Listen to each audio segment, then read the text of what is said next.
안녕하세요. 승리한 가족 여러분, 오늘 창세기 36장 20절에서 43절까지의 말씀입니다. 창세기 파트 2의 68번째 강좌로 에서는 세일의 아들들도 족장으로 등용하였다는 제목의 말씀입니다. 승리한 삶의 말씀 중심 예배 중심의 성경 전문 교사를 양성하기 위해서 만들어진 성경 공부 주제입니다. 승리한 삶의 2017년 8월 창세기 27장에서 36장까지의 말씀을 함께 묵상하고 있습니다. 승리한 삶 발행이신 박요일 목사님의 구속서로 조망한 성경 연속 강해집을 통해서 편집이 되었고요. 강해집은 신약이 30권으로 완간된 이후에 구약의 완간을 위해서 계속 지금 현재 진행 중에 있습니다. 최근에 나온 것이 소선지서입니다. 보시는 바와 같이 소선지서가 8권으로 완간되었습니다. 저희들 주일날 업로드되는 위크스터를 통해서는 창세기 전체 구조를 통해서 창세기를 통해서 우리에게 주시고자 하시는 하나님의 말씀의 뜻을 찾아가는 훈련하고 있습니다. 원시 역사에서 우리에게 구속사를 보여주고 구원의 내용을 보여주신 다음에 그것을 아브라함을 선택하여 계승하게 하시는 하나님의 역사를 보고 있습니다.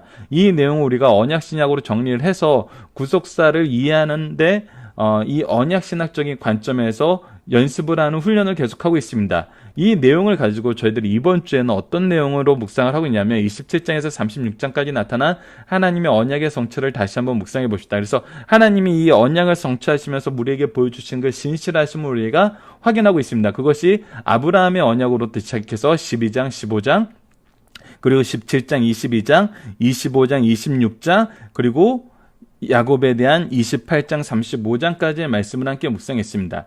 그리고 에서의 계보를 보면서 그 에서의 계보에 나타난 그 특징을 통해서 하나님께서 이 언약을 이루시는데 하나님의 언약을 하나님을 떠났던 이 에서나 이스마엘에게도 얼마나 신실하게 이루시는지를 보여주고 있습니다.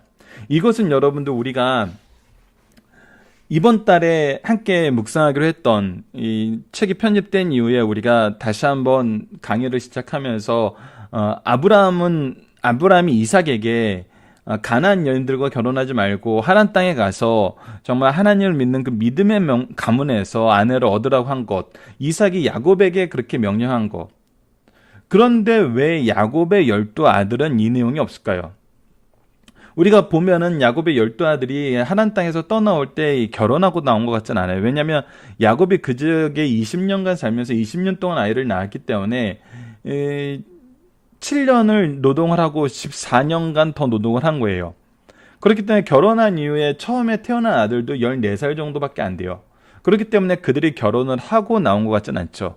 그런데 그 이후에 나타나는 모습은 그들이 결혼을 위해서 하란 땅을 라반의 가문의 사람들을 찾아가지 않아요. 그리고 계속 우리가 확인하겠지만 오히려 가나안 여인들과 결혼한 것이 나타나요. 자, 이것을 통해서 우리가 무엇을 보게 되냐는 거예요.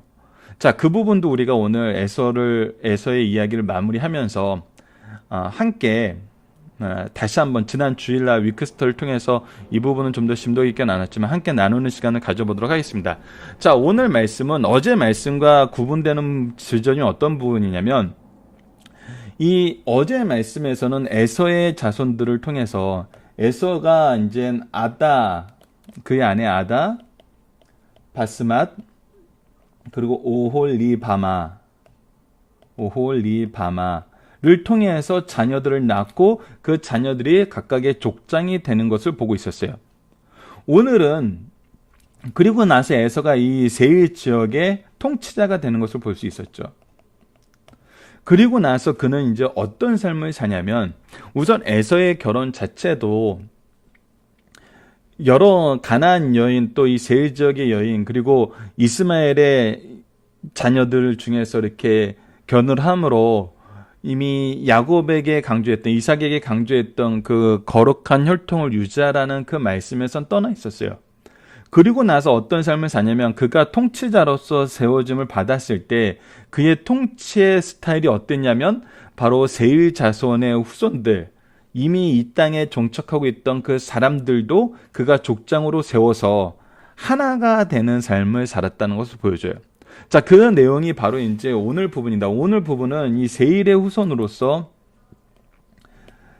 로단, 소발, 시몬, 아나, 디손, 에셀, 다산 등에 대해서 얘기를 하고 있어요.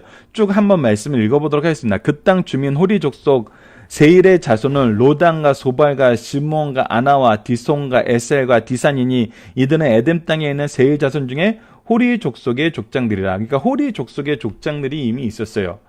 근데 이제 이들이 어떻게 됐냐면 로단의 자녀는 호리와 해앙과 로단과 누이 딥나요. 소발의 자녀는 아람과 마나핫과 에발과 소바 오나뇨. 시므온의 자녀는 아야와 아나며 이 아나는 그 아버지 시므온의 나귀를 칠 때 광야에서 온천을 발견하였고 아나의 자녀 디손과 오올리바마는 아나의 딸이며 디손의 자녀는 햄단과 이스방과 이드랑과 그라니요. 에셀의 자녀는 비랑과 사왕과 아가니요.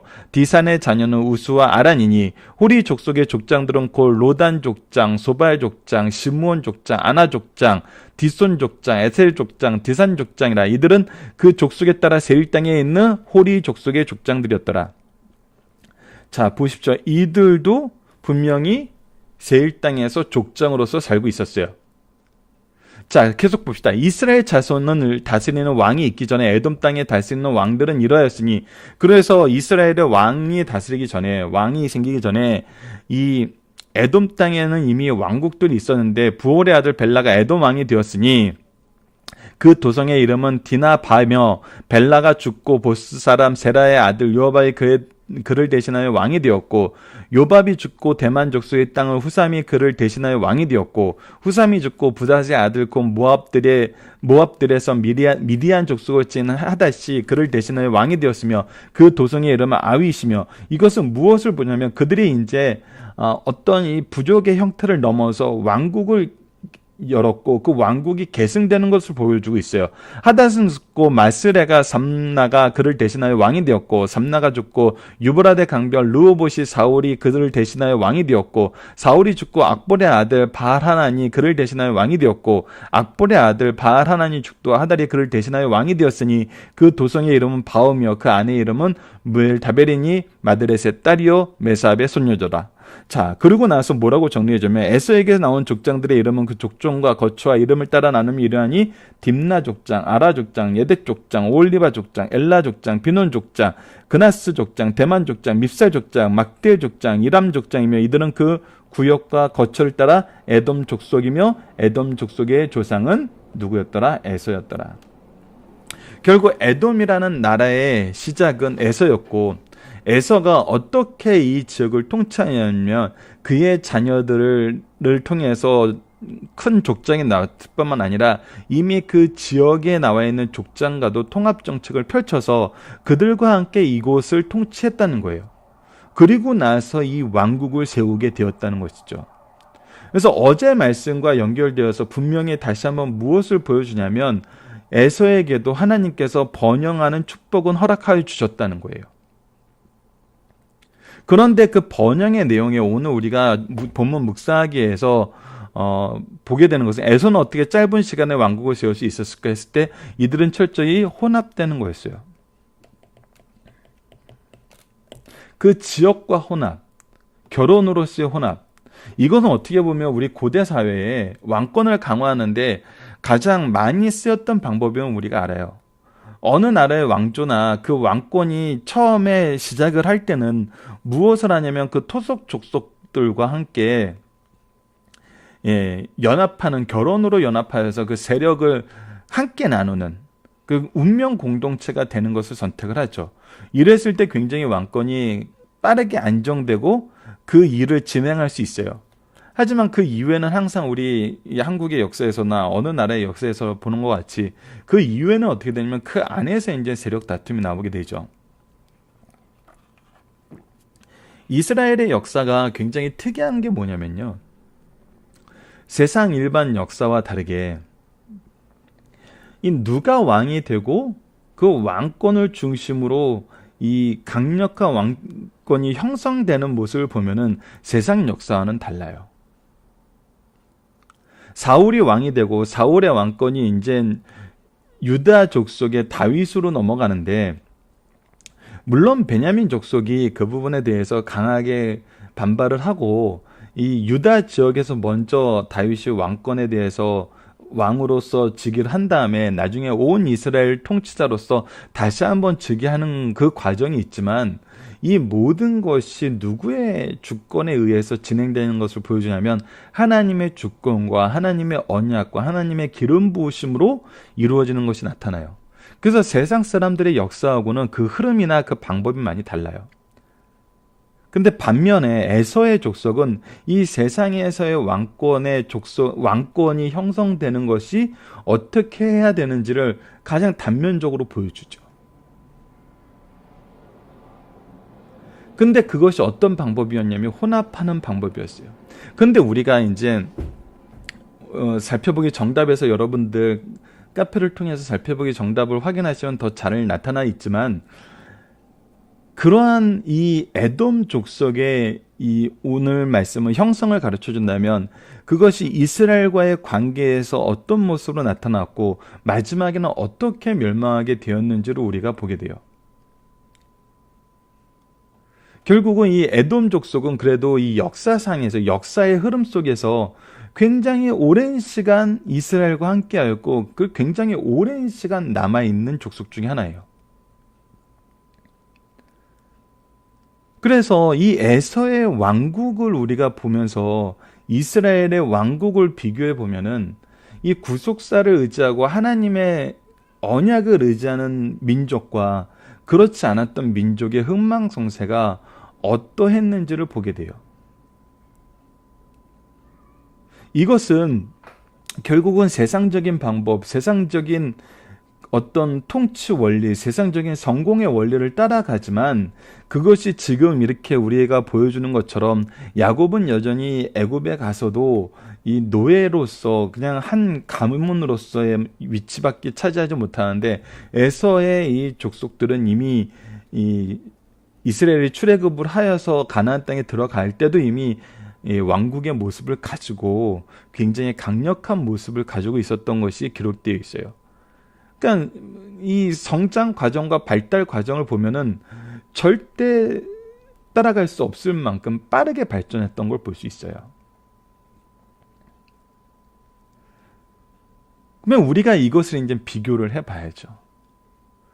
이 에돔 족속이라는 족속이 어떤 모습으로 우리에게 비춰지고 왜 이 민족에 대해서 지금 이렇게 세밀하게 기록되어서 우리로 하여금 비교할 수 있게 하시는지, 그것은 우리가 정말 많은 부분에서 비교할 수 있는 비교거리가 나옵니다. 우선 제국들이 형성되면서 이 가나안 땅을 침략할 때 에돔 족속은 어떤 위치에 있었고 어떻게 되었는가? 이 세상적인 방법을 아무리 취하고 따르고 그 안에서 성취를 했다 그래도 결국 세상은 어떤 모습을 우리에게 보여주면 양육 강식의 모습을 보여줘요. 이것은 지금 현대까지도 변하지 않는 세상의 삶의 모습이에요. 과거에도 그랬고 현재에도 그러고 미래에도 그럴 거예요. 그래서 에돔은, 에서의 이 가문은 야곱의 가문에 비교했을 때 굉장히 빠른 시간 안에 왕국을 형성하고 그들의 영역을 확장을 했지만, 그들이 최고가 되지 않는 이상 그들은 결국은 누군가에게 망하게 되는, 누군가에게 속박당하게 되는, 누군가에게 치이게 되는 그런 모습을 보여주죠. 그런데 그 가운데에서 이스라엘 족속을 통해서 우리에게 보여주시는 건 뭐예요? 여전히 이스라엘 족속도 이 세상 역사에서 강하게 기록된 적이 없어요. 항상 치였어요. 근데 뭐가 다릅니까? 이 에돔과 지금 현재 이스라엘은 존재하고 있어요. 에돔은, 에돔 족속으로서 성경에 마지막 기록된 것은 바로 헤롯 왕입니다. 예수님이 오셨을 때 헤롯 왕이죠. 그리고 나서 역사에서 자칫 감춰져요. 지금은 그 흔적을 찾기가 힘들어요. 대표적인 민족이 또 이스라엘과 관계된 이제 블레셋 민족이 있죠. 그러니까 여러 가지 면에서 이 세상 왕국으로 표현되는 여러 나라가 있는데, 그 나라들이 지금 어떠한 모습을 보여주고 있냐면 전부 그 흥망성쇠 안에서 사라졌어요. 근데 하나님이 다스리는 나라는 어떻게 됐어요? 하나님의 언약이 있는 곳은 어떻게 했어요? 현재도 존재하고 하나님의 뜻을 성취하는 데 쓰임 받았어요. 그리고 그들의 흥망성쇠는 하나님의 주권하에 있고 하나님의 섭리 안에 있었음을 우리가 보게 돼요. 물론 이 에돔 족속이나 블레셋 족속도 하나님의 섭리 안에 있고 하나님의 이 뜻 안에 있어요. 다스리심 안에 있어요. 근데 다른 점이 뭐냐면 이들은 그들의 죄가 완연해지고 그 죄가 차면 하나님께서 심판하세요. 그걸로 끝났었어요. 그것으로 끝났습니다. 근데 이스라엘은 어떻게 하세요? 하나님께서 먼저 경고하세요. 그리고 경고하셨는데도 말 안 듣면 심판을 하세요. 심판 가운데 결국 어떤 사람이 생기냐면 회개하는 사람이 생깁니다. 회개를 통해서 하나님께서는 회개를 할 때 항상 무엇을 주시냐면 심판하고 경고하셨을 때 같이 무엇을 얘기했냐면 회복을 이미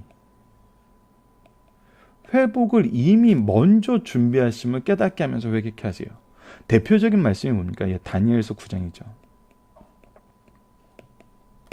이스라엘의 회복을 미리 말씀하신 것을 깨닫고 오히려 회개의 기도가 먼저 나왔어요. 다니엘의 입술에서.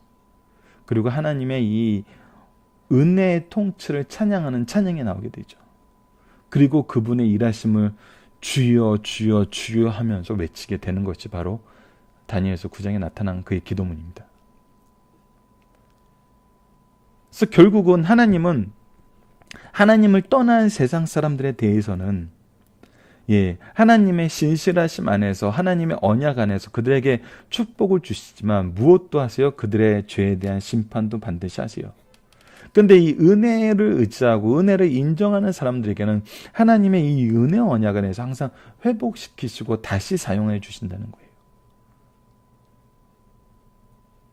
그래서 이 세상 역사 속에서도 누가 구원받는 민족인지 분명히 보게 만드신다는 거예요. 왜 하나님하고 있는 것이 중요한지 우리에게 알게 하신다는 거예요. 무엇이에요? 그곳에 생명이 있기 때문이에요. 멸망으로 가느냐 생명으로 가느냐 이 차이는 오직 하나님 앞에 있어요. 이것은 우리가 세상 역사에서 이스라엘이 우리에게 보여주는 현대까지도 우리에게 보여주는 의미예요.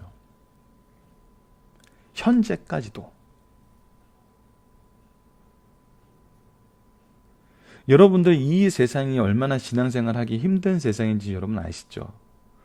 그러나 마지막 때 우리가 확인하게 되는 것은 뭐냐면 여전히 믿음을 지키는 자들은 승리하니라라는 거예요.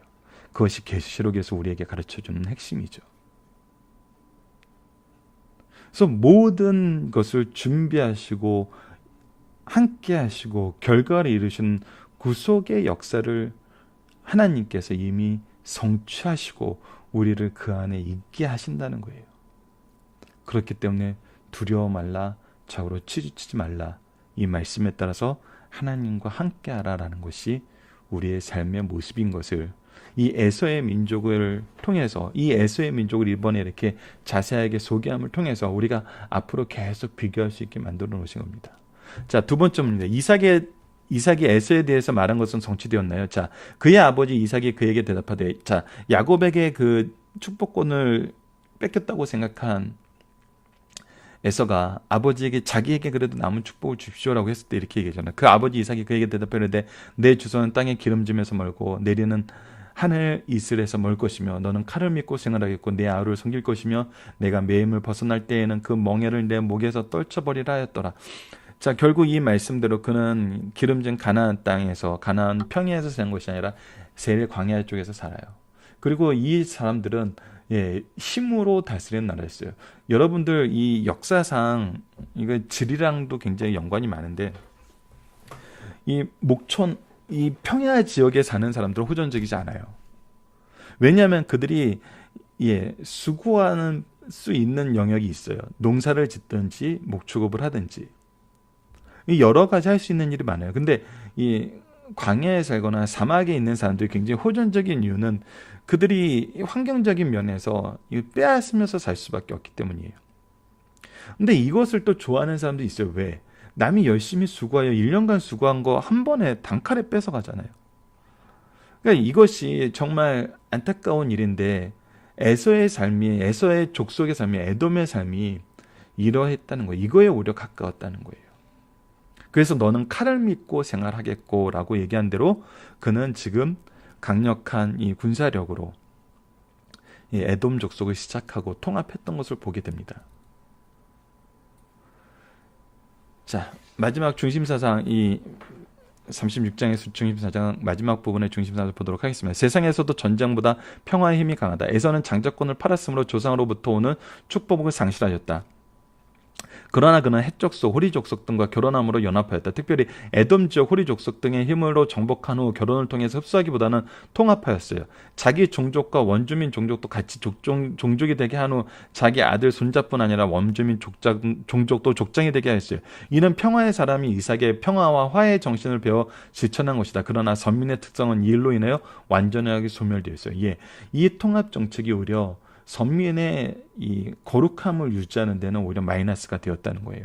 두 번째, 죄악의 번식력은 빠르고 악의 세력은 강하여 승리할 수 있다. 그러나 그 기간은 짧고 심판이 있다는 거예요. 하나님께 선택받은 야곱이 20년간 객지에서 머슴살이를 할 때 선택받지 못한 에서는 에돔을 정복하고 강력한 나라의 왕이 되었어요. 선택받은 백성이 400년간 애굽에서 노예 생활할 때 선택받지 못한 에서와 그의 백성들은 에서의 14종족, 세례 7종족을 거느리 강력한 왕권 국가를 형성하고 이스라엘이 출애굽할 때 가장 강력한 저지 세력을 형성하게 된 것을 우리가 볼 수 있어요.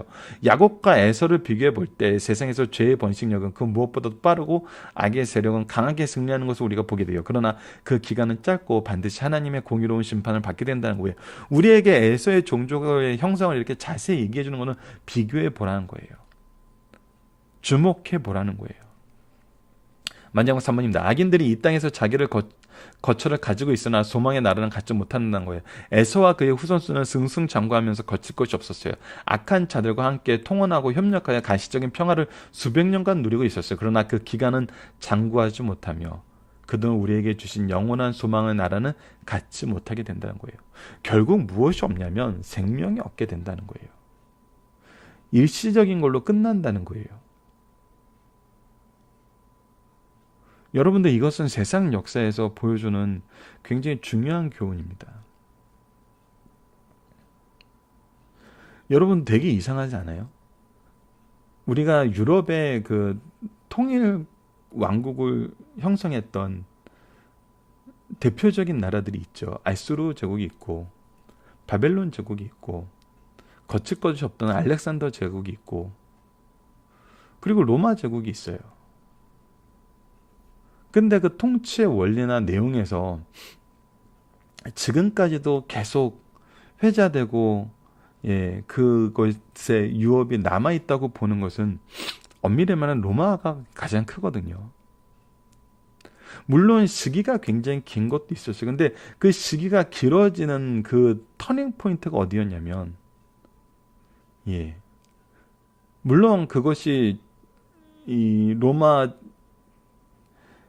제국 안에서 우리 신실한 기독교인들의 모습을 오히려 잃어가는 과정이라고 평가하시는 분도 있어요. 왜냐하면 환란 시대에는 정말 복음 안에서 그 길을 열심히 갔지만 국교화되고 난 다음에는 오히려 그 하나님 믿는 것이, 예수 그리스도의 이름을 가진 것이 권력화되어서 너무나 많은 타락들이 나타났다는 거죠. 너무나 많은 범죄들이 나타났다는 거죠. 그런데 그 전에 있었던 그 모든 과정에서 이곳을 하나님의 통치가 있는 곳, 하나님의 통치가 최우선되는 나라로 바꿨을 때 이상하게 그 흔적이 우리에게 너무나 많이 남아있다는 거예요. 그리고 핵심되는 이 신앙이 계승이 되었잖아요. 우리가 동양의 역사 안에서도 가장 원대한 제국을 이뤘던 징기스칸의 원나라, 어마어마한 나라였고 정말 배울 점이 많은 나라죠. 그리고 굉장히 통합적이었어요. 거칠지만 통합적이었어요. 어떻게 보면 지금 저는 이 에돔의 모습을 보면은 약간 징기스칸 같은 모습도 얼핏 보여줘요. 물론 비교할 수 없을 만큼 오래된 역사의 사건이고 또 그 영역적이나 나라적인 면에서 업적적인 면에서 원나라 비교도 할 수 없지만 비슷해요. 통합 정책을 벌였던 무슨 권력을 잡고 통합을 이루는 과정. 권력을 잡을 때는 굉장히 강하게 잡고 통합을 이룰 때는 굉장히 폭넓게 이루고. 근데 지금 그 원나라의 자치가 굉장히 지금 작아져 있잖아요. 그것을 보면은 정말 이 생명력이 어디에 있는지, 우리 그냥 인류의 역사 안에서도 왜 이렇게 이 제국들 안에서도 그 생명력과 그 유업의 차이가 있는지, 우리가 하나님의 언약을 기초로, 하나님의 일하심을 기초로, 특히 하나님의 복음을 기초로 우리가 살펴본다면 여전히 이 제국의 흥망성쇠 안에서도 하나님의 일하심의 증거가 언약을 중심으로 선명하게 보인다는 거예요. 그래서 결국 우리가 무엇이 오직 어디에만 생명이 있다? 하나님에게만 생명이 있다. 그것을 우리가 보게 된다는 겁니다. 자, 살펴볼 정답 중에 1번, 2번 여러분들 카페를 통해서 좀 잘 살펴보세요. 특히 이 에돔에 관한 역사에 대해서는 여러분들이 한 번 정도 이 살펴보기 정답에 있는 박유일 목사 강해짐 내용을 한번 보시면은 앞으로 이제 이 에돔과 관련된 역사의 장면이 나올 때 굉장히 도움이 되실 겁니다. 그래서 우리가 오늘 말씀과 연결해서 적용점을 찾을 수 있을 것 같아요. 자, 그리고 마지막 적용입니다. 하나님의 언약의 백성만 축복하시나요? 하나님은 어떻게 이 세상을 통치하시나요? 자, 분명하지만 하나님의 축복은 그것이 일반 세상 사람들에게도 유효한 축복이 있음을 우리가 분명히 봐요. 유효한 축복이 있습니다.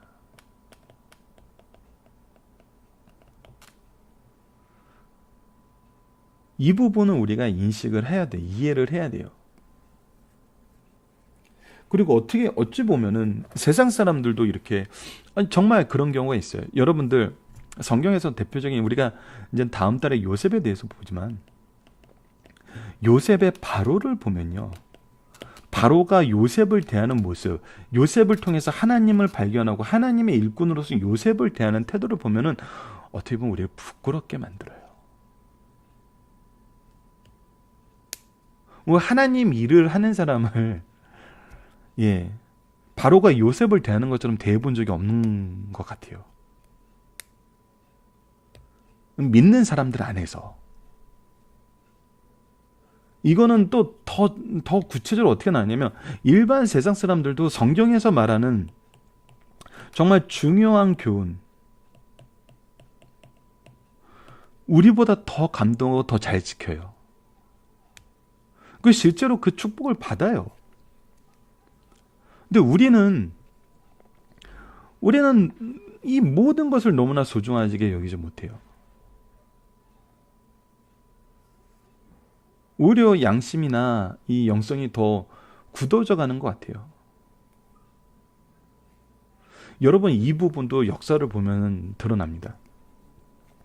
이교도나 토속 종교가 있거나 아니면 어쨌거나 단 한 번도 복음을 접하지 못했던 사람들에게 복음을 전하러 가면 오히려 이 사람들은 수용적이에요. 잘 받아들여요. 근데 여러분 보십시오. 독일이나 영국이나 이 지역 이미 기독교 국가였던 프랑스도 그렇죠. 이미 중세시대 기독교 국가 안에서 형성되었던 이 국가들에 가서 복음을 전해보십시오. 굉장히 배타적이에요. 그러니까 어떻게 보면은 이 세상의 모습이 정말 우리의 모습을 반영해요. 말씀을 알고 그 은혜를 경험했던 사람들이 오히려 이것을 더 거부하고 이것을 더 소중하게 못하는 경우가 많아요. 근데 우리는 이것을 분명히 주의해야 돼요. 하나님이 어떻게 이 세상을 통치하시냐면 이 언약을 근거로 통치하세요. 그래서 이 언약을 이해했을 때 하나님의 통치가 우리에게 너무나 선명하게 보여요. 왜냐하면 이미 이루어지고 있는 통치인데 우리가 거부하고 있었던 거거든요. 그렇기 때문에 우리가 이 부분은 정말 주의 깊게 생각을 해야 됩니다. 여러분들 이 부분은 정말 안타까운 부분이에요. 오히려 우리가 이제 다음 달에 이제 야곱이 요셉에게 하는 그 축복을 보게 될 텐데 정말 우리는 요셉 같은 사람이 돼야 돼요. 정말 그 담장 너머로 넘어가는 그 축복, 성장하는 축복. 근데 우리 오랫동안 신앙생활 했던 사람이 뭐 하나님 그렇게까지 믿어야 돼. 그렇게 믿는 거는 별로 좋은 거 아니야. 뭐 그렇게 안 해도 다 되더라. 뭐 이런 얘기만 하면은 결국은 언약을 중심으로 해야 되는 이 신앙생활이 자신들의 스스로의 어떤 조율로 인해서 이 언약을 스스로 조율을 해버리는 거예요.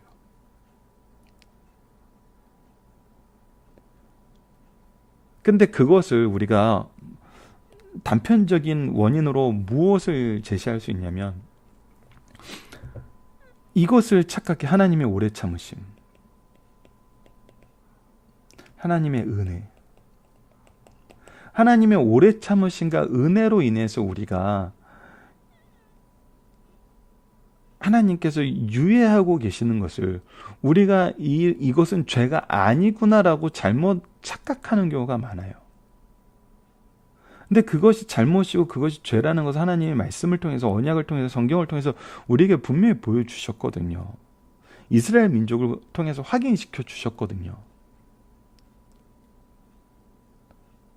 근데 이것을 인식하지 못하고 우리가 오히려 더 하인맞은, 오히려 언약을 더 무시하는 그런 삶으로 가게 되는 경우가 분명히 있어요.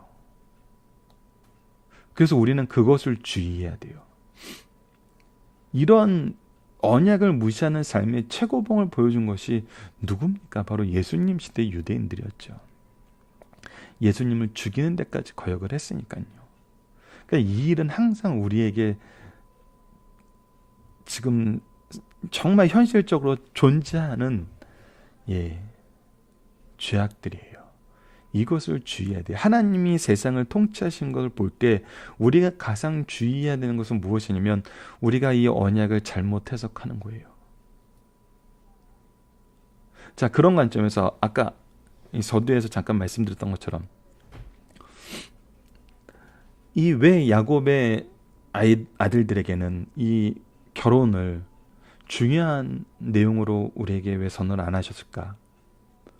여러분은 이것은 주일날 잠깐 말씀드렸지만 여러 가지 이유가 있지만 가장 첫 번째 이유는 이것이 불가능해졌다는 거예요.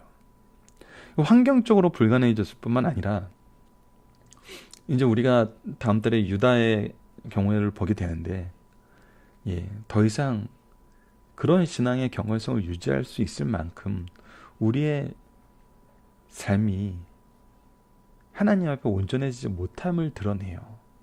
결국 우리의 연약함과 우리의 부족함과 우리의 죄성이 우리의 경건을 결국 우리가 지키지 못함을 보여주거든요.